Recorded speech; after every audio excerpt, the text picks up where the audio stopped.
it's been an Yeah. evolution. I still Yeah. don't know what I don't know, and I still have a long ways to go.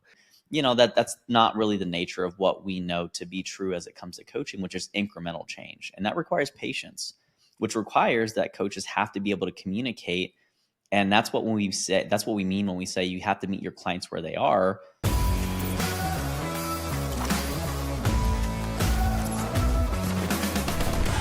What you measure, you can manage. If you don't feel well, chances are there might be something that's missing. And we can look at it from one of three buckets as a health coach. We can pull the nutrition levers, like what are we taking in? What are we getting out?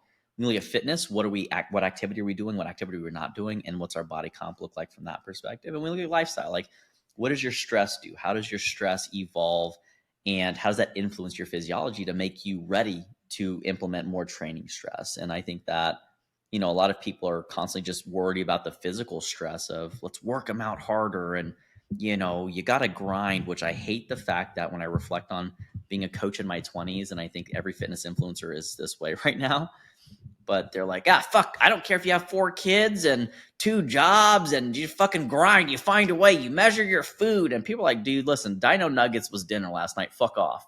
So, all that to say, there's a lot of levers to pull, but I think today's conversation around nutrient assessment, I think that'll be a really eye-opening one. So all that to say, Steve, you've had your own journey with nutrition. You want to tell us about that evolution? Like, what did you start out thinking as a consumer, 2 decades ago versus 10 years ago versus current Geez, day? How has well, that evolved for you? 2 decades ago, so that's 19-year-old Steve. Carbs are bad, and the Atkins Mm-hmm. diet was a big thing, right? So 2000 and Okay. 2005, Atkins. Oh my which God. it's funny, that shaped and stuck with me all the way until like last year, basically. um and it's like one of those Mm, things where carbs are bad, and it's carbs aren't bad. Too many carbs are bad, and actually, more importantly, too many of anything is actually mm-hmm. what's bad if you want to lose weight. Yep. If you're going to use all the Mm, carbs, then carbs are actually really good. So understanding that they become that energy mm-hmm. was really Mm-hmm. a big, just a big thing. And it's 2 years ago, Steve was under eating, not 1,200 calories under eating, but also massively under eating for me, and what I need for myself. Mm-hmm. But through that journey of learning, well, in 2 years, and I was just showing my InBody to you, I eat more carbs than I used to, and oddly, I have less fat and more muscle than I used to. So weird. It's weird how carbs specifically don't create a specific outcome, again, within a reasonable amount. So today it's one of those things Mm-hmm. where I was Mm-hmm. actually going through, and I've spent my time with you, obviously, in health and wellness, and just tried to learn a lot.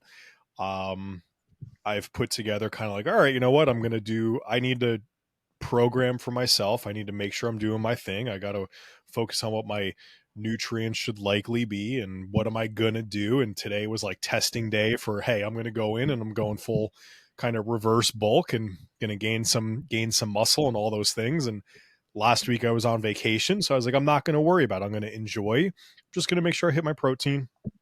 And I wasn't home, so I wasn't measuring, but also try to focus on hitting my fiber, which means I'm getting enough carbs.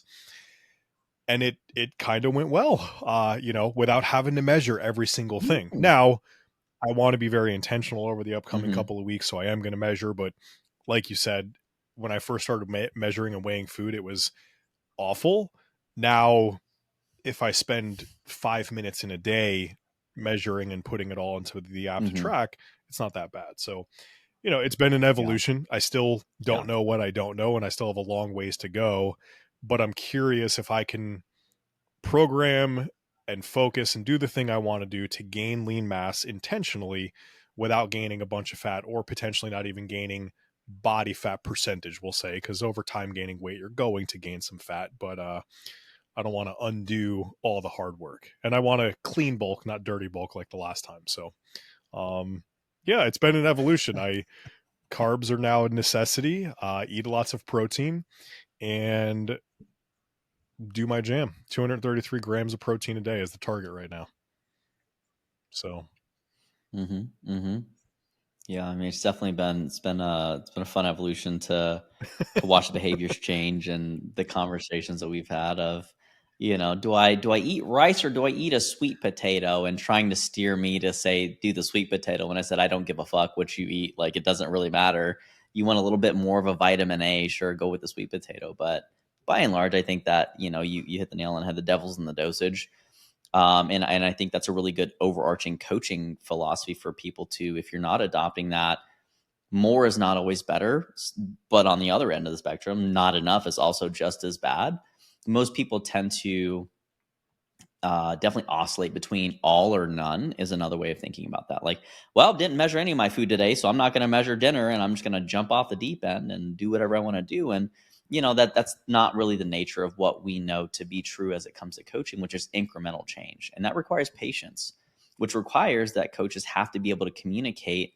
And that's what we mean when we say you have to meet your clients where they are, in that whatever their willingness is, whatever their ability level is, and what they can execute, and what their readiness is from like a behavioral kind of trans theoretical model change of like, is this something they're even aware of? And if it's not, then probably not worth broaching. Which is why, while I do nutrition, fitness, lifestyle coaching, and I bundle those, generally speaking, I'll start with the fitness stuff, and I won't even mention nutrition until someone else brings it up, because now it becomes something that they're like, hey, things aren't changing. Like, should we be talking about this? I'm like, oh, that's so funny. You should ask. Here's a food almanac. No, I'm kidding. I don't do that. But I think that, it's definitely the nature of, you can pull on one lever until it doesn't work anymore. And then that's where, as that progress starts to slow down, the learning curve also flattens. And you kind of get caught in this repetitive behavioral cycle. If you're not used to going to the gym, and you're also not used to doing any kind of nutrition interventions, whether it's tracking, whether it's looking and building a healthy, balanced plate, whether it's drinking water, people tend to overload their clients way too quickly. And that's where the nature of measuring anything that you're telling them is really important. And when it relates to nutrition specifically, there's a lot of different ways to do that. And that's what we're going to focus on a little bit here today. In that, Steve, like obviously we put you on chronometer, and you've had some experience in MyFitnessPal, but were there any other ways that you used to track food, or that you used as an awareness tool, which is really all food tracking is, just awareness of what are you doing, what are you getting? Is there anything else that you would Not used to from a do? nutrition specific perspective. There's performance stuff and biofeedback stuff and things outside of nutrition, but it's always been MyFitnessPal or chronometer as the main two tools. Just with that, obviously, you need a scale in order to input Yeah. some information. I think today Yep. AI, it's fun to, hey, I need roughly this many grams of something. What should I eat or whatever? And it's nice to give you that from a tracking perspective. I haven't tried. I'm sure that there's some fun in there, but those have been the main two tools. And it's, in the beginning it was a nuisance having to fill the thing out and find the right Mm-hmm. one and was this that. And I do make a lot of foods at home that are multiple ingredients, so it was always just a challenge of like, man, Mm-hmm. it's like Oh 14 man. things I got to put in here. This is a Yeah. pain in the ass. And it used to be harder than it is today, but I also found myself going, oh, I'll just eat everything Yeah. packaged, which, listen, calories and macros get you Mm-hmm. certain results. And if your results are aligned with focusing on calories and macros, go eat the packaged foods. Like, not a big deal. But if you care about, your micronutrients and some of those Yeah. health things and whatnot, maybe not the best thing to do. Fresh tends to be good for you. Mm-hmm. Whole foods tends to be good for you. So how do you do that? Well, you start to learn how to cook, and more importantly, how to more easily measure stuff. Like, the amount of times that I would sit here and Yeah. try to weigh some type of like sticky something. So imagine like peanut butter. It's like, let me take it out of the jar and put it in here and off the spoon. And how much? I'm like, well, no, like, just how much does the jar weigh? Zero it out, scoop it out, negative whatever. Well, that's how much you took. And it's like, oh, that saves Yep. 85% of the time. And you just start to learn that with some practice to now, that's natural to me. It's Mm-hmm. natural to you. It's natural to whoever, Yeah. but it's easy for a coach to forget some of those simple twists and hacks to make measuring significantly Yes. easier. 100%. I mean, the curse of knowledge, and we're going to beat this horse until it's dead, but you, professionals forget about the simple things, which is why there becomes an increasing risk, like a rift between what a client understands and what a coach is communicating. Because the coach is like, well, why don't you understand this? Why don't you do this? And that's usually because there's either a tactical gap of I don't know how to. It seems like it's too much, or it's just something that I don't see the value in, which means that maybe the educational component or the buy-in wasn't necessarily there. And that's such a huge part of helping people start to want to do these things, which is why I don't bring it up unless they broach the subject first, in which case now it opens the door for us to kind of to do that a little bit. Um, Going back to the question originally was like, well, are there any other ways that people can track food outside of using apps?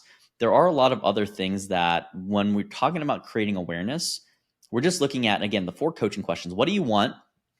That should then change. What are you doing? What are you getting? Right. And then at the end is what are you going to change? What do you want? What are you doing? What are you getting? What are you going to change? That's really every coaching conversation in every industry.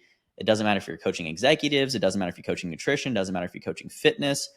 If you are diligent with that process, your results will ultimately get closer and closer and closer to the target if you are meticulous with data collection and with reviewing and having those open, honest conversations.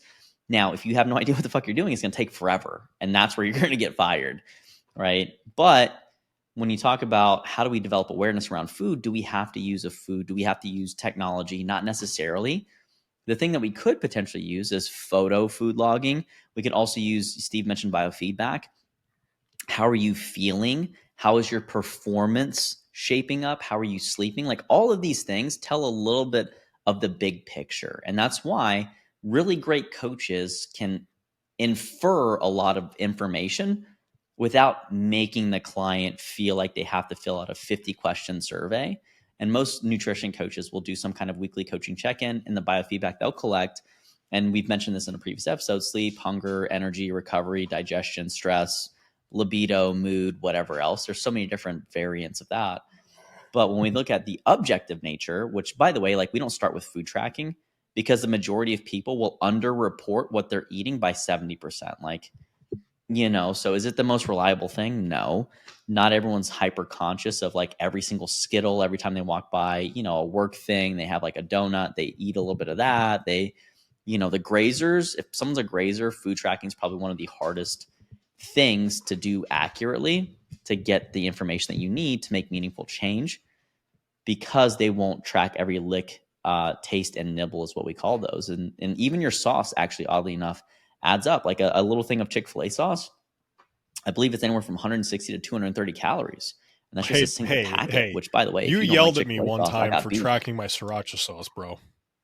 Got beef. Yeah. Well, and so there are people like Steve that they go the other way.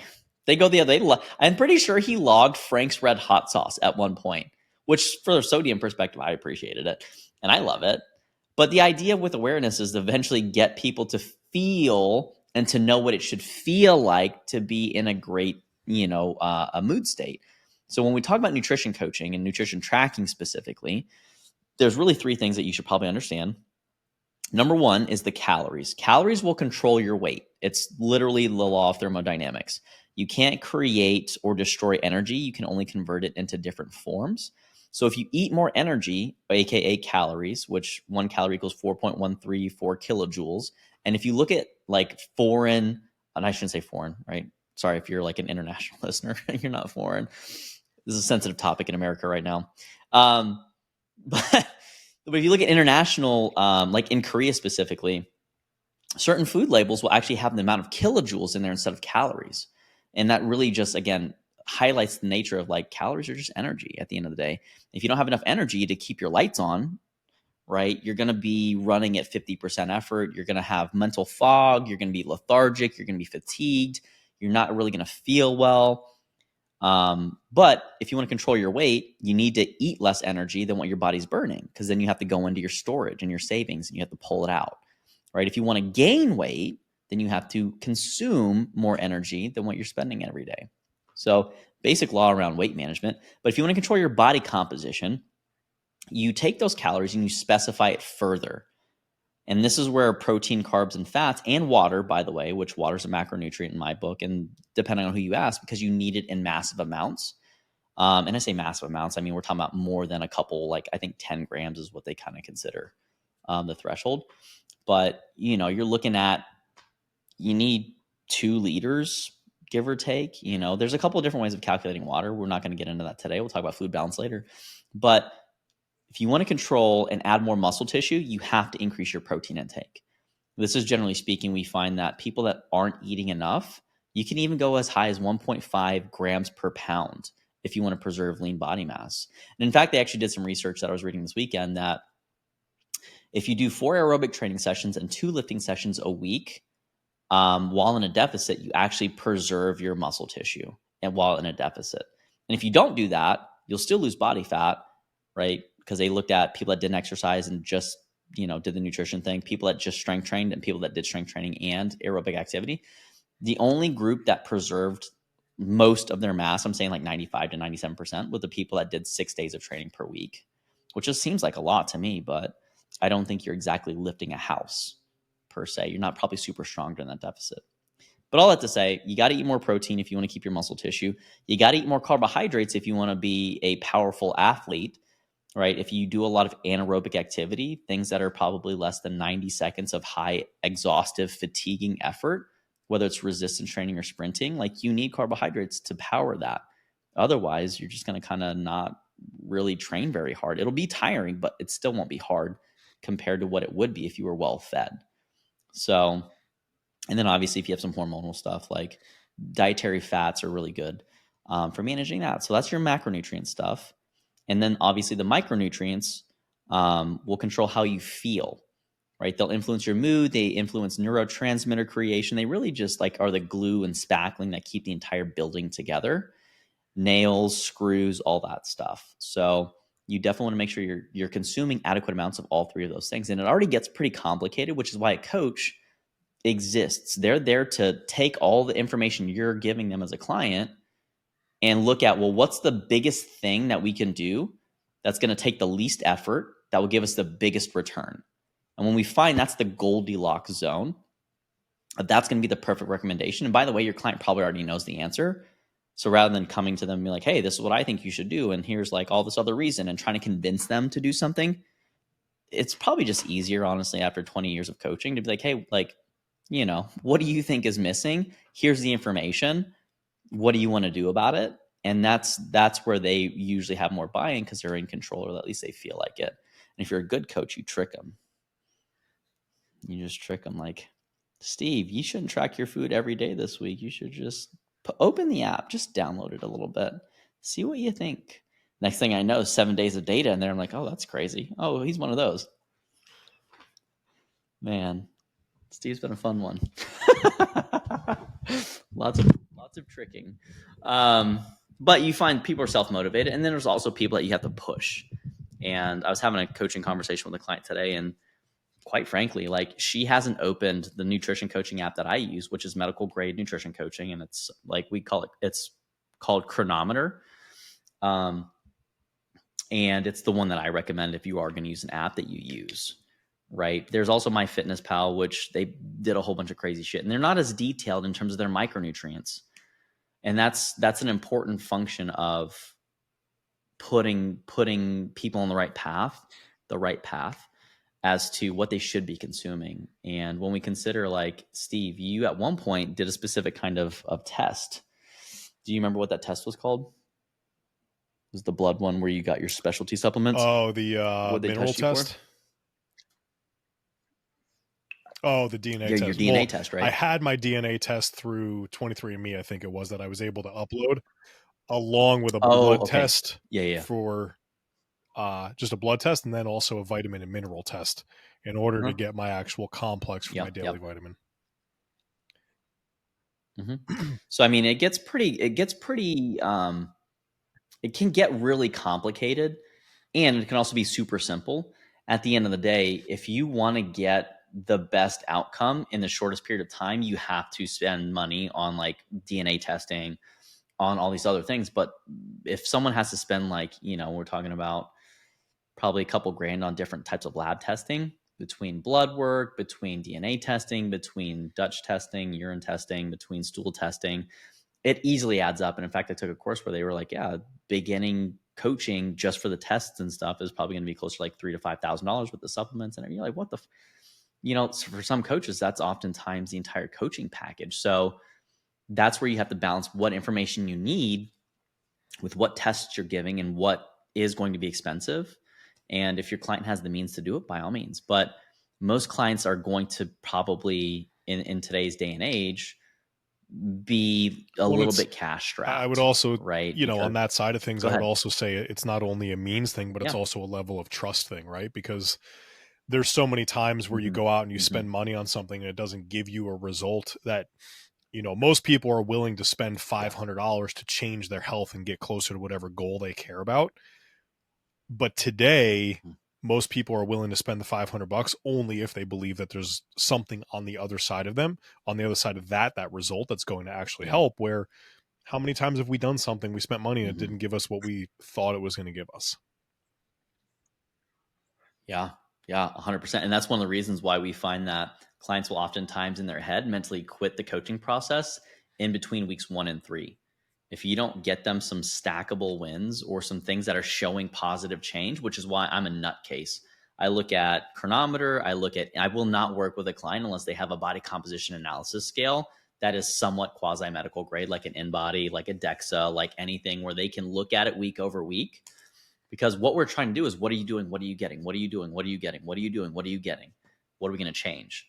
Right. But the first month or two of coaching is, what are we doing? What are we getting? What are we doing? You're literally just establishing a baseline. And the more feedback, faster feedback you can give people, meaning like if you eat ice cream and you're lactose intolerant, the feedback is pretty quick. You go and shit your pants and like you're like, oh man, that's not fun. And then you stop doing that as often, and occasionally on your birthday, and you go to, Denny's or whatever, and they sing you happy birthday and bring you a little ice cream. I don't know, dude.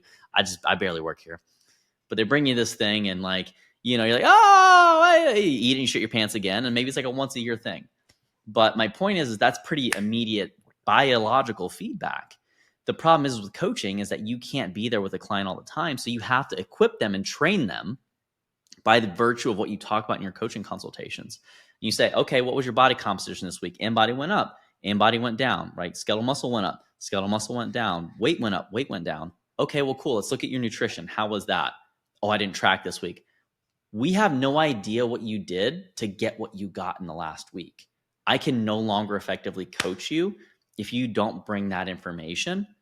It's like being a pilot and flying with no instruments. Hopefully you don't run. I shouldn't joke. That's not a joke, by the way. I'm not making light of all the plane crashes right now, although it does seem a little sketch. But that said, what are you doing? What are you getting? What are you doing? What are you getting? Fitness wise, you did, a bench press cycle. Did your bench press go up? No. Well, okay, then was that a waste of time? Because if your bench press didn't go up, you didn't get stronger, you didn't get a bigger muscle, and you can't do more reps, like, what's the point? There was Are no you in my head positive right now? outcome. Do you know that I'm in a bench press cycle?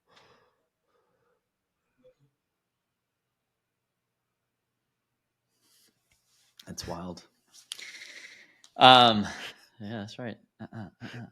Right. So my point is that bringing this back to the nutrition stuff, we know that your calories will change your weight, your macros will change your body composition, and we know that your micros will change your mood state, your quality of general sense of well-being. How do you measure those though? Because obviously, when it comes down to, well, that's fun conceptually, but where does that tactically show up?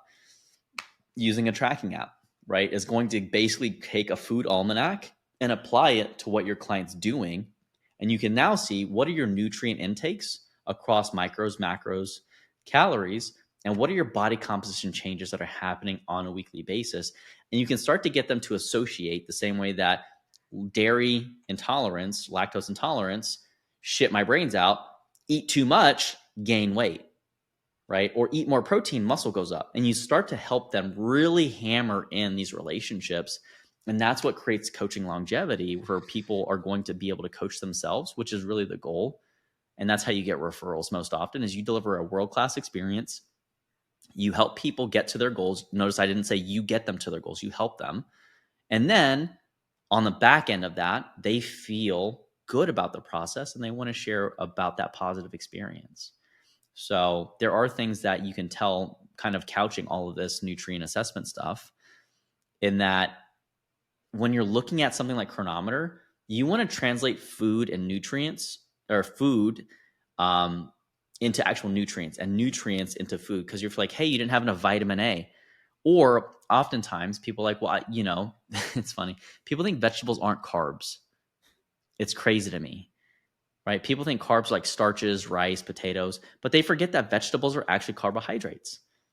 And so what we want to do is, when say, hey, okay, cool. In chronometer, it'll literally create these little bezels and these dials and say, hey, you're low in this mineral, you're low in this vitamin, whatever, whatever, whatever.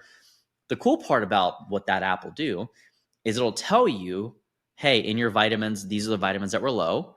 These are the food sources that you ate that had them. This is what that vitamin is supposed to do in your body. And this is where to go find more of it. Now, what do you think happens if you're not willing to go eat more oily fish? That's not your jam. Well, you better go supplement. And now, as a coach, you have a QR, not a QR code, but you have like an affiliate code or some kind of relationship with a supplement company that now you're like, hey, go use this. You'll save a little bit of money. But that's how you start to stack these other verticals into your business, by doing the thing that you know they need to do. And that's why I say good coaching is good business. Sometimes you just make things easier for people by giving them a pill until they're ready, or until they eventually, maybe never, but until they're ready to adopt the behavior. So you have to translate, as a specific nutrition coach, translate nutrients into meaningful change variables, whether it's food, hey, this is where to find that, or here's a supplement that will help you get some of that. We know plant-based people are going to be low in B12. We know they're going to be low in in iron. So then we probably need to supplement with that, or have them go eat a fuck ton of legumes and shit that, have non-heme iron, and basically will cause this person to look like a frosty little popsicle, that literally like a skinny, malnourished. Like, I've never seen a healthy looking plant based. I'm kidding. It's not my shtick, but all that to say, nutrients matter. How you gain awareness around that, and how you help people associate their feelings. If you don't have enough of a nutrient, you are probably going to have some kind of negative well-being side effect, right? If you don't have enough B12 or iron, we're putting this in the newsletter this week, which, by the way, if you're not subscribed to that, you want to definitely email us, and we'll get you on the list, because we send stuff like that out once a week. But we're talking about B12 iron deficiency anemia, where people are like, man, I'm just tired all the time. And then we have them submit a nutrition log for 3 days, and like, we find that they're consuming almost no iron, they're consuming almost no B12. And we're like, okay, well, you might have anemia.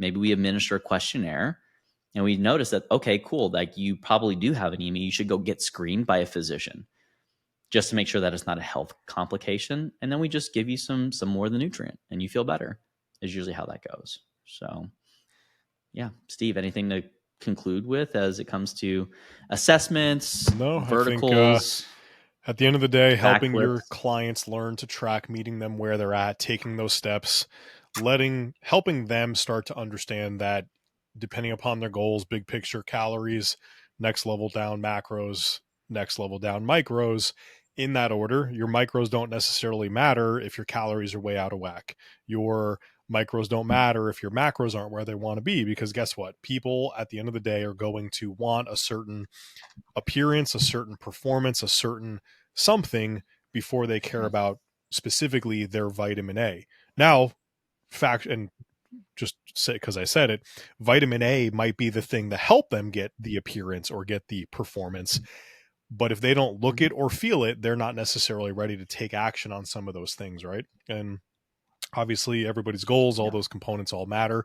For me, it was always the motivation of like, hey, what do I want? If Andrew came to me and said, here's the thing I want you to do, I'd be like, all right, cool. I mean, Andrew knows I'm extremely compliant when I care. I am extremely non-compliant when I don't care. I don't have a 50-50. I'm not down the middle. Like, I'm either going to do the thing or I'm not. And if I don't do it, 99.8% of the time, it's because I'm just not bought into the thing. They're just very simply put. Um, but when I'm bought in, I'm all in, and I will measure the shit out of my Cholula hot sauce. Like, it Mhm. just So, but Yeah, it's wild. all that to say, we I've appreciate never you seen that. spending some time with us today. Hopefully, some of this nutrition chat Uh-huh. was probably a little more of a reminder, but maybe don't forget some of these things when you're coaching your clients because it does matter. And let's be honest, we probably don't need to learn new things. Yeah. We just probably need to be reminded of things that we need to be doing more consistently, more intentionally, more often. So, hopefully, you got something out of it. Yeah. Thank you for listening to Beyond the Pump, where we break down the business of fitness and nutrition. If you don't subscribe, Hmm. what are you doing? If you don't like us, why not? Go ahead, jump on that newsletter, and we will talk to you next time.